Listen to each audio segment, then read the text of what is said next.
You're smelling cookies out there, aren't you? We're baking cookies.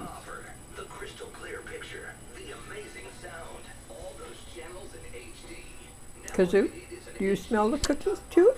Huh? Do you? Yeah. Ah, yeah. You're a good dog. Yes, you're a good girl. Yes. But you don't get to have cookies, no. Cookies are not good for little dogs, especially chocolate chip cookies. Chocolate chip cookies are just for mamas and grandmas and kids.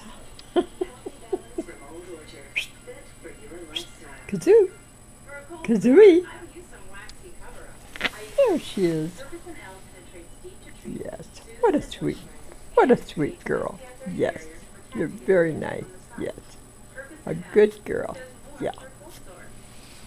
And Misty too. Good girl. Yes. Such good girls. Except when they're fighting over their balls. Does treatment really work, or is it all just spin control? Where's the ball? Go get the ball, Misty. Get the ball. Where's the doggy?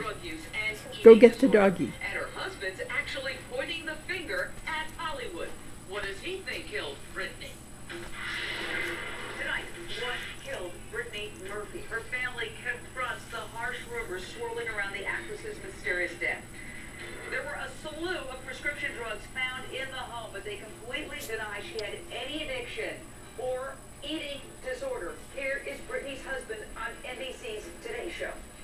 Misty! Let's just get to set the record straight for once and for all. Brittany was not taking any medication for her mood, for anorexia, for any kind of mental illness, and it's just utterly ridiculous to these suggestions and these rumors. There's your ball. Perpetuated.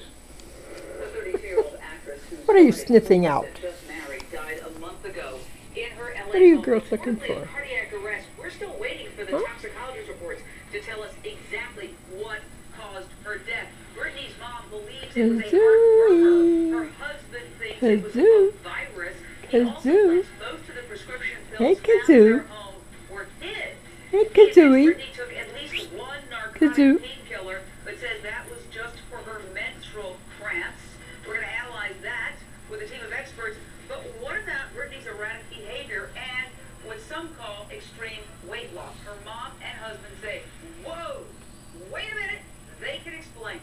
I want to welcome my truly fantastic panel, attorney Darren Kavanaugh, legal correspondent for